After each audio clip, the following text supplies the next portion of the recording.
Cool. Welcome, and thank you for being here. Today is a World Product Day session, and I'm very excited to have such a wonderful people in the product domain.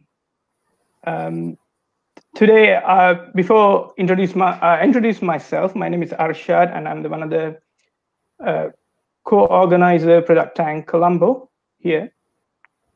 And today I'm very excited to have wonderful, super excited to have a product, one of excited product people here. I'll just quickly take a minute or two to introduce ourselves. And today is a World Product Day, and there is a series of events across the globe that have been held online, and it happens across different time zones. And you can visit these webinar series in the Mind the Product website. So, bit of a history here. So 10 years ago, the product domain was quiet, and not many people have any idea of the product domain. And some genius group of people started Product Tank. Product Tank is a local product community who engaging, sharing their knowledge and networking each other to learn the art of product management. And as we grow on, it expanded to a global scale. Mind the Products, a global community with people across the globe sharing their knowledge and the learnings of product management. And it's completely different than 10 years ago, having some domain awareness of product knowledge. Now we have a community of people who can engage in the product world. You can go visit Mind the Product website to learn a bit more about that, and you can subscribe for newsletters, some useful contents, and also there's a membership scheme which you have access to premium contents, and it's premium contents, write-ups. There's also a series of webinars for product leaders sharing their experience. And this is Product Tank Colombo, where we gather around local product people. And we started last November, and this is officially the 6th engagement. And time to time we meet up and we share our knowledge with the expert thoughts on product domain. You can engage us through a meetup group, and also we have Product Tank Colombo LinkedIn group. So you can get involved in various ways. You can speak up, you can write or host a session, and you can suggest topics where we can take it up during those sessions. So today is the 10th anniversary of Product Tank, and in collaboration with various people around the community, we put this today's event, Demystifying the Craft of Product Management.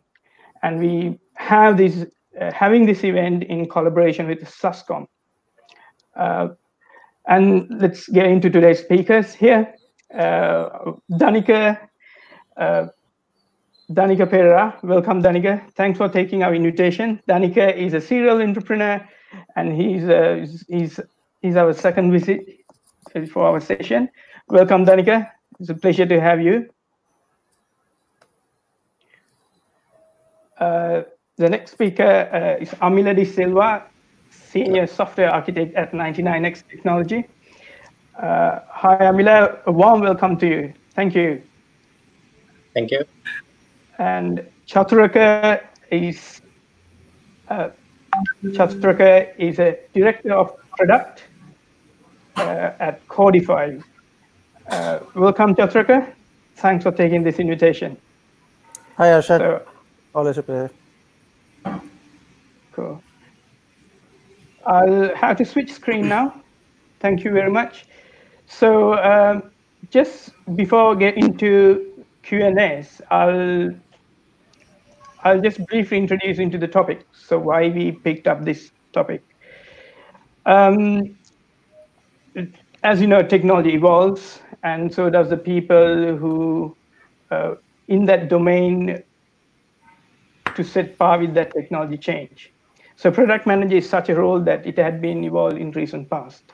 And most of the thought leadership coming from very established markets like Europe and Silicon Valley.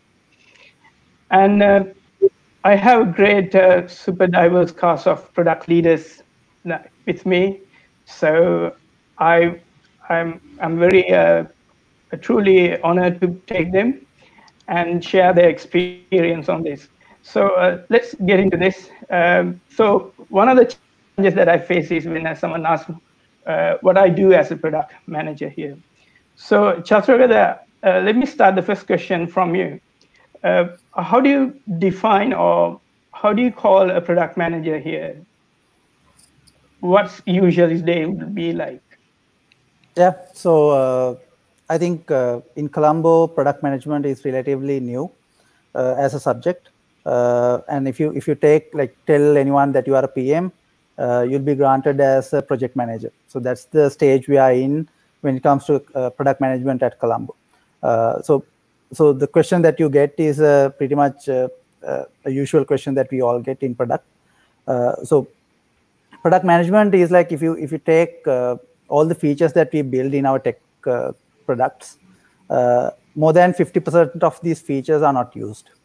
And if my mind is right, like 9 out of 10 startups fail because there's a product mismatch, or like we are not solving a correct problem for our users. So product management is kind of the art and the science of building products that are valuable to our users, which are also usable as a user experience, as well as it's a viable as a business model. So in another way, like if you take product management kind of puts in between in the intersection of business and then user experience and technology. So a product manager actually sits in between all these three areas. Normally, a good product manager might have a deeper knowledge on one of these areas, like he might be coming from a business background or technical background or a design background. But you need to have a diverse set of skills because you need to interact with all of these parties. So that's what like the majority of the product manager, a day of a product manager looks like. So you need to interact with all these parties to kind of build whatever the product that our users are using. Yeah, thanks. You said it diverse. There are closely related roles like product owners and product management goes up. Any thoughts on that? How Yeah, we can? Sorry. so like product owner is actually a term that's brought in by the agile principle, so Scrum actually. So that's actually a role that plays, but in the agile world. But product manager is actually the role, like the actual job that's been done here. But on the other side, some of the organizations have like a product manager as well as a product owner as well. In that case, product owner is more about like development facing and interact with the development team most of the day. And the product manager take care of the business side of it. So he's like the outward facing, and the product owner is the inward facing. Could also Sure. add to that, um, in my view, also a product manager is someone who is more strategic, whereas product owner is playing a more operational role. So if you look at a product owner, he's a product manager. He's a guy who's sort of interested in, for example, metrics like return on investment, churn. He sort of comes up with the long-term feature roadmap, prioritize them, and so on. Whereas a product owner is more like looking into sprint backlog, prioritizing items within the sprint backlog. His matrices would be something like velocity, etc., etc. Cool, thanks. Let's talk about a little bit on the startup domain here. Danica is not that stranger for that domain. Danica has a massive experience on having it. Danica, how a product manager can contribute to a startup? How you can define in that space? Yeah, Arshad, thanks for having me here, first of all. So, I come from a different background, actually, an entrepreneurial background. So, I mean, in terms of a startup, as you asked, I mean, for a startup, I mean, most of the time, those roles are not actually defined, or there are no actually particular persons for each role. So, normally, actually, one person play multiple roles in terms of their journey. So in if I share my experience, actually when we start as a startup in the very beginning, I actually always wanted to develop or grow Basha as a product company, because I mean, in terms of startups, there are two paths that you can go. A startup can go the services path, providing services to other organizations. I mean, getting projects and deliver the custom-made software developments. And the other path is actually coming up with their own products. I mean, it can be an innovation, it can be another product to the market, kind of that. So even though actually I wanted it to be a product company, but in the initial space as a startup, for the survival purpose, we actually played the both roles.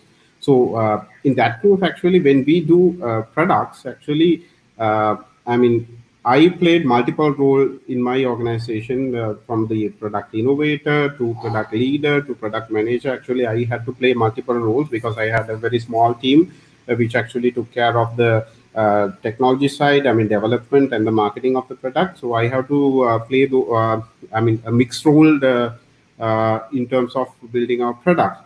So with that, actually, I mean, for a startup, actually, this product manager role is little bit actually blurred. So you can can't build the borders, but I mean, the contribution, even though it's a mixed role, the contribution actually plays a significant role, because, I mean, if you actually choose a product-based path for your startup, that is actually a path that creates value. Now, if you, I mean, comparatively, if you work on projects, or if you work on services, you actually don't create the value. But what you do is actually you create something and you exchange, and nothing sustain beyond that. But in terms of a product, when you actually do product-based company, the motivations, the outcomes, the engagement, everything is different. So it's actually, I mean, you are creating a value. I mean, when you grow with a product, you are creating a value that can be converted into returns, financial returns afterwards. So that's actually the I mean, the importance I see in a product company rather than a services company. For a startup, they can have a long-term journey by being a product-focused company. Thanks, Danica. So we understand a founder plays founders drive the initial stage of the startup. They perform a whole gamut of tasks to drive the company. We'll come to that. We will talk about those areas. So now I just move into Amila here. Amila, we see a lot of companies, IT companies in locally, who being serving the customers back in Europe or in US. So how do you see a product manager's role in such an environment? Yeah, sure. So in the service industry, it all depends on how much, where in the product lifecycle, where in the product management that you want to involve in. Whether you want to play a strategic role in the product development lifecycle, or whether it's more like an operational role. So if you are, if your team is purely developing on a specification, you don't ask any questions. Your customer sort of gives you the specification and you develop based on that, then you probably don't need a product manager here. But if your involvement or if you strive to make sure that your customer is successful or the product that you're building is going to be successful in the market, I think that's where we can actually use a product manager. There's this story about two shoemakers, custom shoemakers in a village. And when you ask the first shoemaker what he does, he goes and says that he does the best shoes. I have a 98% conformity requirement. Because I'm very happy with my shoe. Everything is really good. But when you go and ask the same question from the second shoemaker, what you do, his answer is a little different. He says, I am here to enable my customers' dreams. When a customer comes and asks me to build a shoe, I don't ask. I'm more than getting the specification. I ask why he needs this shoe for. If it's required for running, he makes a running shoe. If he wants to wear it for a party, he makes a formal shoe. So that's the difference. So it all sort of boils down to where you want to get involved in the life cycle. My final thing here is if you want to make sure that your customer is successful in this market, can surely use a product manager. Just to add to that, Arshad, like I used to be a developer before, and I used to work for European clients mostly as a developer. And one thing is like when we get a project as a consultancy firm, if your customer is successful, the engagement with your customer will be a long-term one. But if it's like if your customer is not successful, then you might do your project for about 6 months, and then you need to start finding another one.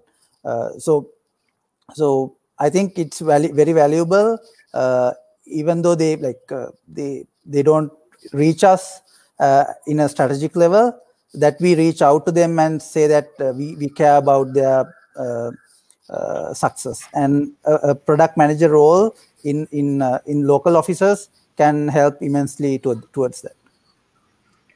So we can assume, we can consider that this product manager in a service company is like a business driven or ROI driven, rather than just like taking a pipeline of series of tasks and just bundle can develop it, and once you're done and dusted, and that's it.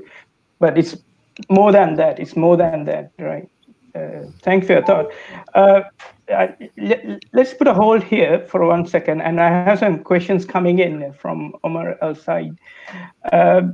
Any favorite books on this domain, Chatraka? You want to suggest any books for Omar? Any resources or newsletters? Yeah, so when I actually started product management about 3 years back, there was no one for me to look into. So like I didn't have any mentors for me to learn from. So what I went ahead was with the books. So one book I would recommend anyone who's getting into product management is Inspired by Marty Kagan, which is a brilliant book in my opinion. Yeah, and I think Mind the Product also have like a newsletter, and now they have come up with the membership as well. But they also have a lot of good articles on vast area of product management. So yeah, those are kind of stuff that comes into my mind right now. Yeah, Omar, I have a list here. Strategy Inspired is like a holy grail for me. If you ask, it's one of these books that I always adopt. And it's the Marty Kagan. He runs a blog. It's called svpg.com, Silicon Valley Product Group. So you can follow those resources. It's quite helpful and helpful tips. And some of the series of books there, it's called strategies. I just I was blind for the author. I just couldn't get it. I'll get it out. Yeah, I hope you're helpful. But there are like series of authors there.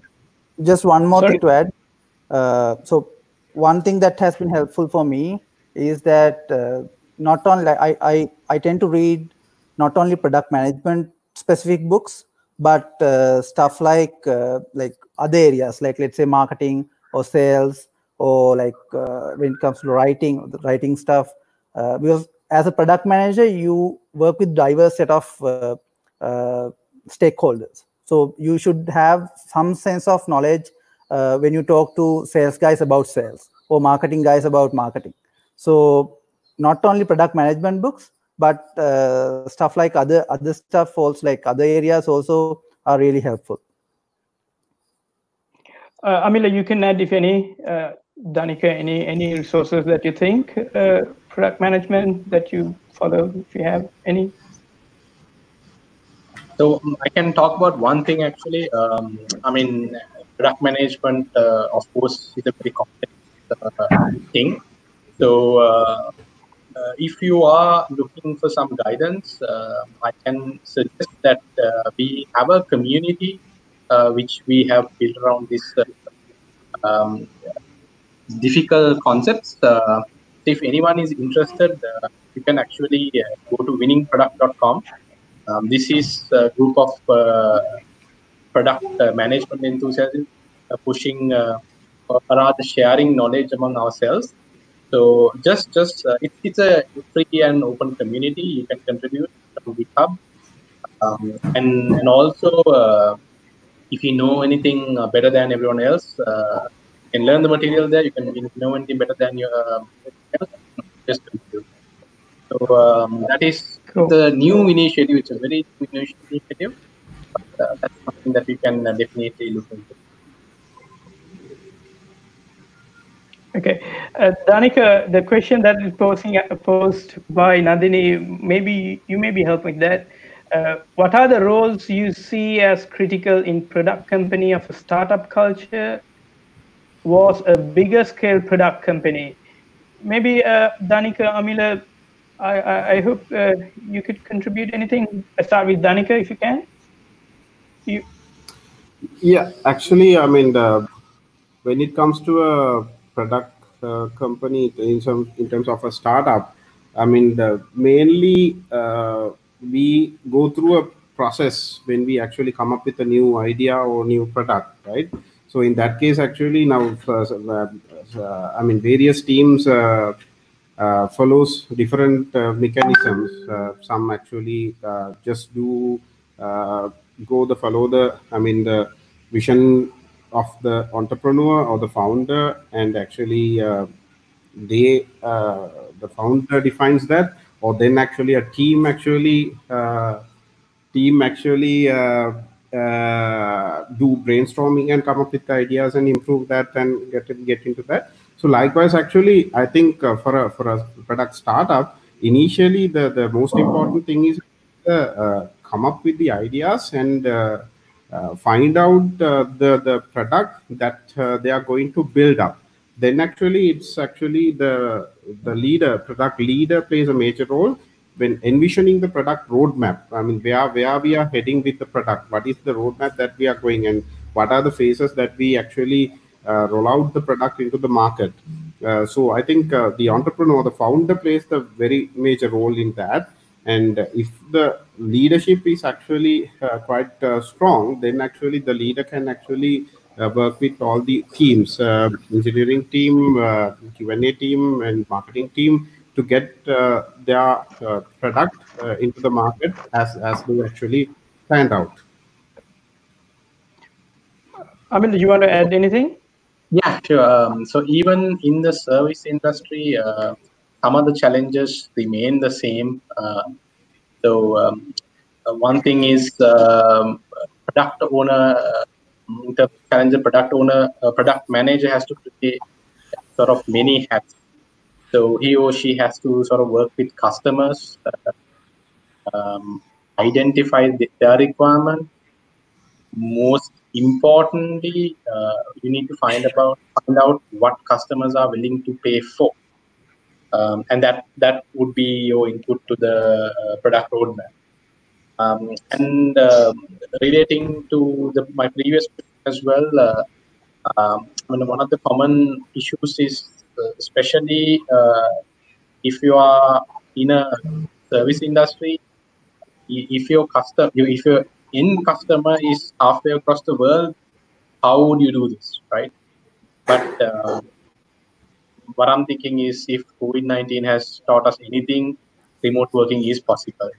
So that's not a challenge anymore. We have tools for that. So just to sum it up, major concerns are basically interacting with the customer, also getting involved with the development team, and also just understand what makes product a successful product, and making sure that you achieve that outcome. I hope I answered the. Yeah, we can evolve on that. Kulendra, there's a question from Kulendra also where we might be able to link that up. What are the biggest problems you see that are faced by a product manager in an internal sense? That are faced by product manager. Chaturaka, anything that you want to add to this? I'm not 100% sure what he meant by internal sense. So maybe if Kulendra can just drop a little bit more explanation, we can try to answer that one for sure. Cool. Amila, you mentioned earlier there's a community, productwinning.com. Is that right? Can you rephrase that again? Winningproduct.com. Yeah, it's winningproduct.com. You can go to that site. It's at a very initial stage. So the idea here is, it's a group of people who love product management in general, and it's sort of gives you a guide on strategic actions that you need to follow at different stages of your product lifecycle. When you have an idea at a startup, when you're building it, when you have built it, and ultimately when you retire a product as well. And the interesting part here is that it's community driven. So if you know, if you can contribute, I sort of invite anyone to come contribute. Cool. Omar, I hope you got the answer. Let me put this one. So, okay. If any questions, you can post it on. And if you have any preferred speaker that you want that question pointed to, please mention. Okay, we'll take it up. Okay. So, as we move on. Danica, I'll refer back the comments that you were mentioning earlier. The outcome was output. Can you a bit more elaborate on that? How we can distinguish outcome versus output?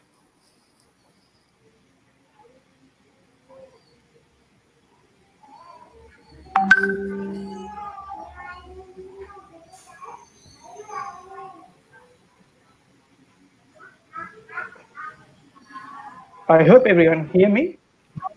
Yeah, I can hear you. Yeah. Yeah. Yeah. Yeah. So I mean, yeah, in terms of actually this comes with the mindset. I mean, all the staff, all the employees, all the team who works towards the product. So I mean, when it comes to actually, I mean, working in those two areas, I mean, the employee motivation or the team motivation plays a major role. I mean, comparatively, if you are working on a project, if you are working on a product, the motivations are totally different, right? I mean, when you actually work on a project, on a customer requirement or a client requirement, mostly, I mean, it will be actually phased out by the client, and you don't have a big picture of what we are going to build, right? And so I mean the client may be exposing the requirement phase by phase, so that actually the team who works on the product does not have a clear picture of that, and their only motivation will be covering the deadlines, right? I mean, it's a deadline driven thing. Then they are actually not actually passionate on what they are doing, but they are actually just for the sake of covering the deadlines they are assigned to them. They're actually working on a that kind of a project. I mean, in their day-to-day work. But in terms of a product, it's totally different, because the product, it's not actually the deadlines, it's not actually the phases that actually motivates the team, but the end product itself. Now, this is something that we practice in my company, in the products we develop, something that we practice. I always, as a product company that who actually do our own products, we actually, I mean, invest our staff time and effort and everything only on our own products, from Helakuru to Pay Here, Hapan, Events Here. Likewise, we have our own product set, which we handle the entire value chain from idea generation to design to development to market to monetization. So in all of them, actually, the product, the motivation of team, I always motivated them with the big picture of the product. Now, this is actually what we are doing. This will be the final outcome. This is the impact that we are going to make to the society and to the particular customer audience. Maybe it may be consumers, it may be actually the business community, it may be actually kids, right? So we as a team, actually we are always motivated on the final outcome that we are going to make. So it's actually very different than a project. I mean, we were a company who once did projects as well. As I mentioned before, we did projects for the survival purpose. We took requirements and delivered. So in those ways, actually, our only motivation or the only, I mean, driving force was the monetary factor, because most of them are actually one-off projects. You get the money and deliver the product, and that's off. So that factor and the deadlines, so the push from the client's end. But now actually we are solely pivoted into a product company that we do our own product. So we are actually, our milestone are the product milestones. So we actually get motivated when our product hits this number of users, this number of transactions done, this number of actually reviews. I think recently actually we had 5.1 rating for Helakuru product. So all the teams, not only the development, we have our own marketing team and customer service team as well. All of them are motivated with the final outcome, not actually the short-term returns that we get, but the final outcome, the long-term impact that we make. So I think that's the main difference in terms of the outcome and the mindset of working on products. Cool. Thanks. Chatrak, anything to add? Yeah, I think like one big question I have is like how we kind of get this product mindset to a project-based consultancy organization. Because like if you are working on a product team, you are very much aligned with your vision and you know what's happening with your product and all that. So, but when it comes to project-based setup, if you have a project manager and you get the specs and you deliver it on time, within quality and within the scope, your job is done. Whether your customer succeed or not, whether your customer gets users or not. So how we can implement that? I mean, like I had the experience where I worked for a project-based company, and then I had the chance of working as a product manager for the same company for a product. And working with the development team in-house kind of made a huge difference, because I was kind of the customer-facing side, but also I kind of brought in the customer stats, or how the customer was doing, what are the pains of the customers to the development team. So that kind of made a huge difference how we approached the set of problems we had and the project we delivered. So even though it's a project for the consultancy firm, but we kind of achieve the product mindset within the team. So I think that's kind of a good use case, even for a project-based company to have a product manager in-house. So I think Amila might have some input on that as well, I guess. Yeah, sure, I can add. So, what I follow the same thought process. What I see as the outcome is success of the product. So it could be meeting your revenue targets. It could be achieving your customer.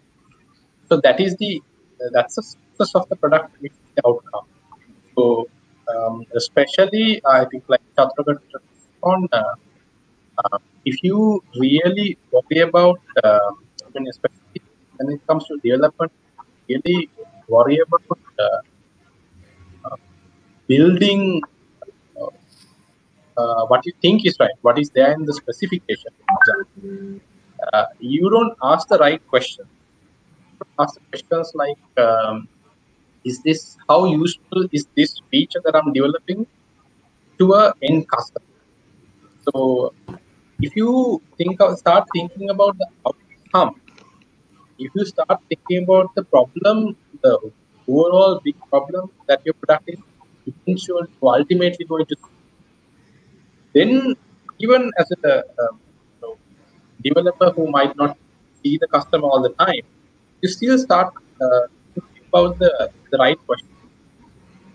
Who uses what? Is this useful to the customer? So if the feature that the customer spends 90%, 5% time on, that's where you need to focus on when it comes to performance engineering and things like that. So that's where I see the main difference between output and outcome.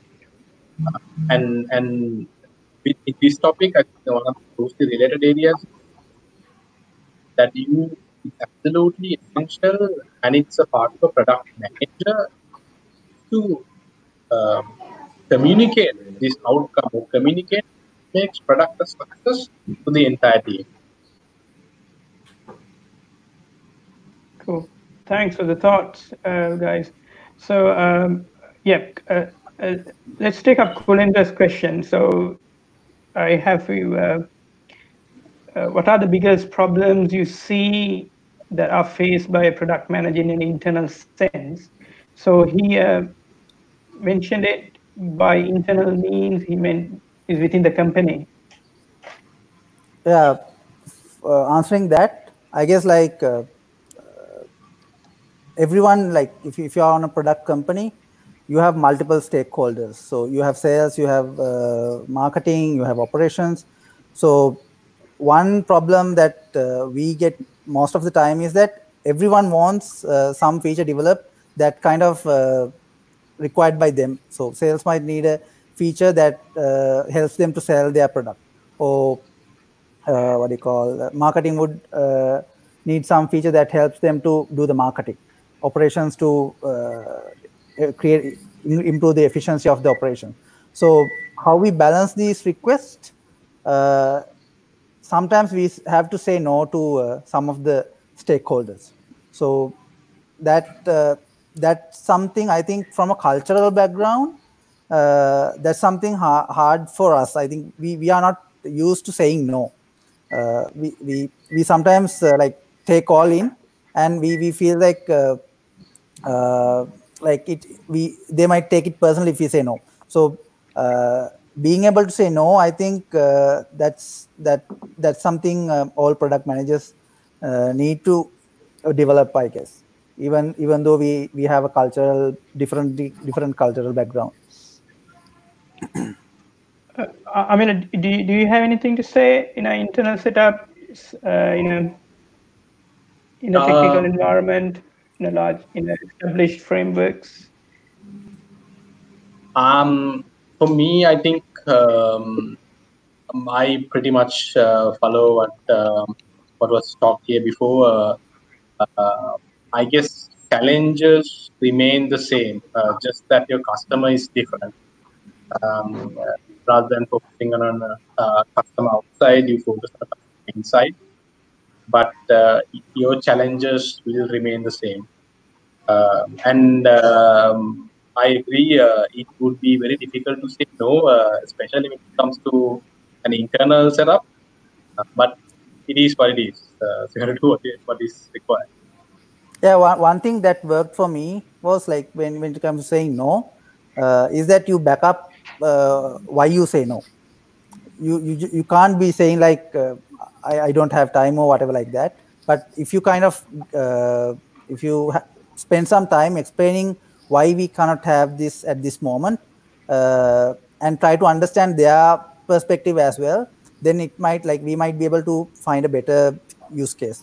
And one thing what product managers like what we forget is we are very empathetic towards our customers. So we want to understand what their problem is, what are the hardships they are going through, but we don't have the same empathy towards our own management or our own stakeholders. So we need to kind of be empathetic towards them as well, try to understand what their situation from their shoes.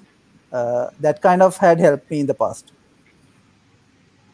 Yeah, just just before moving to the next question, I'll just add up here. So, culturally, we were brought up in an environment conflict avoidance nature. So we try to avoid conflict so that we want to please them every time. Just because, even though that route might be a longest route, and we just want to avoid the conflict, so we take that most difficult path. So it's about the perception. It's individual perception, I would say. Okay, Danica, this question is for you from Samira. So hi, Samira. In an early stage startup, how do you build a product without getting pressured by your early customers to do a bespoke software for them? Yeah, actually, very valid question. I mean, this is something that most of the early stage startups is going through, because mostly in a country like Sri Lanka, where there's no entrepreneurial ecosystem, most of the time, if we actually build a software, build a product, and go to pitch it to a large organization, I mean, they always actually doesn't want to buy our product, but they want us to build a customized product for them, or a bespoke solution for them. So I mean, we also face that challenge in the very first stages, but I think the how to tackle that is actually through innovation. Yeah, the simple answer is innovation. If you actually come up with an innovative product which actually fills a market gap, or which actually, I mean, solves a problem, addresses a issue that is actually in the market but not actually still addressed before, or still not solved before, right? So if you come up with that type of product, innovative product, actually the chances are less that those early stage customers even have those ideas, right? So that we can actually always make our product unique, whereas actually the demand come from the customers. Our strategy was always that we actually never push our products. In terms of marketing, there are actually two ways that you can market a product: push strategy and pull strategy, right? So we never push our products. What we do is actually we create the value, we create the uniqueness, we create the innovativeness, and we solve the problems that are faced by the market. And then actually, I mean, once we build the product, when we build the value of the product, the customers organically comes to us and get that, right? Because there's no other solution in the market for them to get that problem solved. As simple as that. And also another thing is actually we don't need to be greedy. I mean, in the early stage of the startup, I mean, the cash flow is very less. So then actually, I mean, working on a product is actually a long-term thing. You cannot expect a short-term bug from by developing working on a product. So always the outcome of a product comes in long term. But I mean, when actually you are focusing on a long-term thing, having a very less financial benefit at the moment, when a early stage customer propose you that I will give you this much number of rupees, and you make this for me, sometimes most of the startups actually fell into that, right? So that's a one major mistake a startup can do. Then actually sometimes they cannot exit from that, because they are actually used to the money, used to the cash flow which actually comes through those customers. I mean, we still see some of the very creative startups in our I mean, within us, still actually they are doing custom made software, right? I mean, the bespoke software, not actually coming up with their own products, because the reason I see is actually in the very early stage they are actually used to the that short term earning, short term cash flows. But if you can actually be also, I need to mention that I mean, I was strategic enough to follow a hybrid path in the very early stage. We did software for other companies. At the same time, we built our we worked on our own products, so that at a time we could actually decide, okay, now from this point onward, we are not doing any of the custom products. I mean, the software services. We are only working on this product. So in 2018, I made that decision. Up to that, we did both products and services. And in 2018 onwards, I made that decision. Okay, from going forward, we will not do any of customer. Custom requirements. We only work on our own products. So you have to be, I mean, strategic, as well as you have to be thinking long run if you are need to be succeeded with a product. Cool. Yeah, when I was, I just had a few bits here because I had a chat with some of the entrepreneurs. Is very challenging for them to take the mindset of for startup to become a growth company.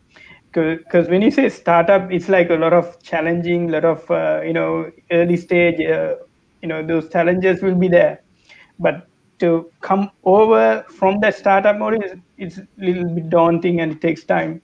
I agree with that what you're saying. Chatra, Kamila, do you want to add anything on that? Anything? Yeah, just to add a little bit on that. So when we, let's say we have a particular product, and one of our early stage customers come and say like they kind of want us to build specific requirements for them, right? So which we sometimes call these specials. So what we need to kind of understand is like, if that particular customer has this need, whether other customers also have this need. So if that's the case, then we can actually integrate it to our product so that it kind of solves a general problem. But if it's only for this customer, I think we need to take a little bit of a back step and see whether this kind of aligns to our overall like strategy. So what Danika said, like a quick cash flow might be not the best solution in the long run. Exactly, Chandra. I thought to share an experience. I mean, these days I'm experiencing these days. I mean, we recently launched a new product, new platform called Shop Here, which actually similar to Shopify, a platform that any vendor can build an online shop by their own. So when we actually, I mean, running that, I mean, there are many vendors started to build shops and get their businesses online. And some of them actually call us and give say that, I mean, I need this requirement, I need this to be in my shop, this to be in my shop. So some of them actually, what we did was exactly as you mentioned, we built it to the product, so that not only that customer, all the other vendors who use our platform get the benefit out of that. And also we could actually price it on a price segmentation kind of thing. But there were some also who actually came up with a list of requirements that we need to this to be built up. But at that point, you need to have the bravery to just give up, just say no, right? I mean, if you cannot say no, you will actually then stick to that, and I mean, you will be, I mean, you will be, I mean, no way, right? I mean, you are not, you don't know where you are heading, but I mean, you are heading wherever they are taking you. Cool. I think we almost going to hit the hour mark. So I just want to bring the frameworks here, Agile, along with Gobi's question. So let's take it up. Maybe Amila Chatraka can contribute here. In Scrum, what should be the primary task of a PO? that need more focus? So is it maximize the value of the product, or optimize the value of the work, or manage stakeholders, or order the backlog? I think Yeah. Yeah, I think it depends on the organization. So let's say if it's a startup, you might have only one person who's actually doing the product manager or PO work. So in that case, he needs to take care of all of these. So he needs to maximize the value and take care of the development and all that. But if you might have another setup for organization where you have a product manager as well as a product owner. In that case, product owner might be like tasked with uh, keeping track of the product backlog and on those stuff. So it's like a very much case by case setup. I think we need to kind of come up with our own setup which matches our organization. Yeah, I was also about to say that. Yeah, I was about to say the same. If you are a startup, if you're a small company, you could be the PO, you could be the PM, you could be the developer, you could be playing all these roles. Yeah. So role is the key word here. You should see this as not as a designation or a designated person. It's a role, right?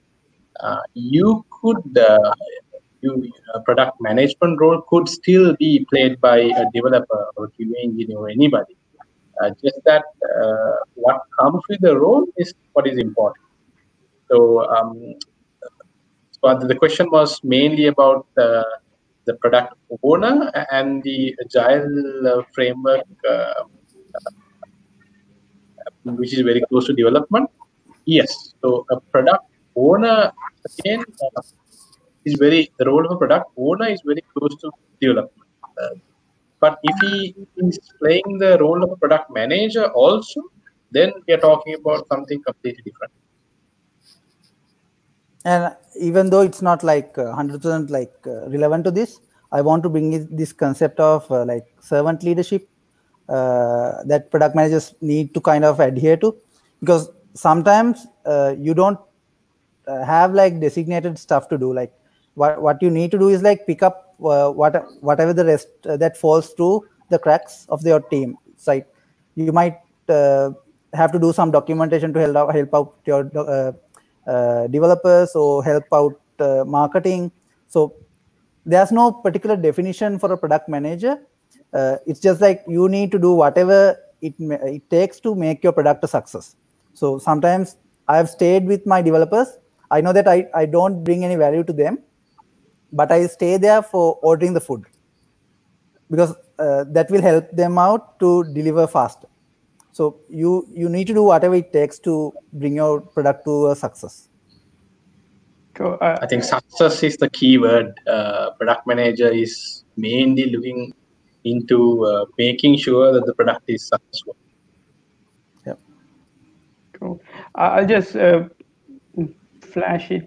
Umar has some comments here. So the product manager is basically responsible for making a product success using a product, and this product bringing value in every means possible. So exactly, that's what we've been sharing those thoughts. Okay, we left it a little over 5 minutes. I just want to quickly touch base with Chatraka here, since Chatraka and Amila is here. So remote working these days are quite a significant. Some people just launch remote working, work from home in a 0-day preparation, but it's worked well. Any thoughts on that? Let's start with Chatraka. Yeah, so I've actually worked as a remote product manager all my life. So what I use is like two techniques.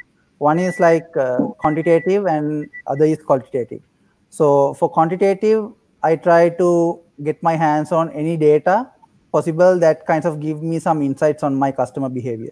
So it might be the database, it might be like tools like Mixpanel or Hotjar that kind of give me visibility towards my customer behavior. And then the other technique is like qualitative. I try to have someone on the ground and try to build a relationship with him, so I can gain like, let's say my customers are in US. So there might be someone in the operations team that handles stuff in the US. So I try to have a connection with someone from the operation team so that I can gain insights out of him regarding the actual customers. Yeah, those are two techniques that I use when doing remote discovery and all that. Yep. I could also add to this. I guess in the service industry, we do this all the time. So we depend heavily on tools. So there's enough and more tools for this now. Remote working is possible. Even this session, for example, we would have had it in a different method if it not for these conditions. When it comes to tools, you have many tools. I mean, if you want to monitor customer behaviors, you have tools like application insights, full story, which will sort of give you insights into customer.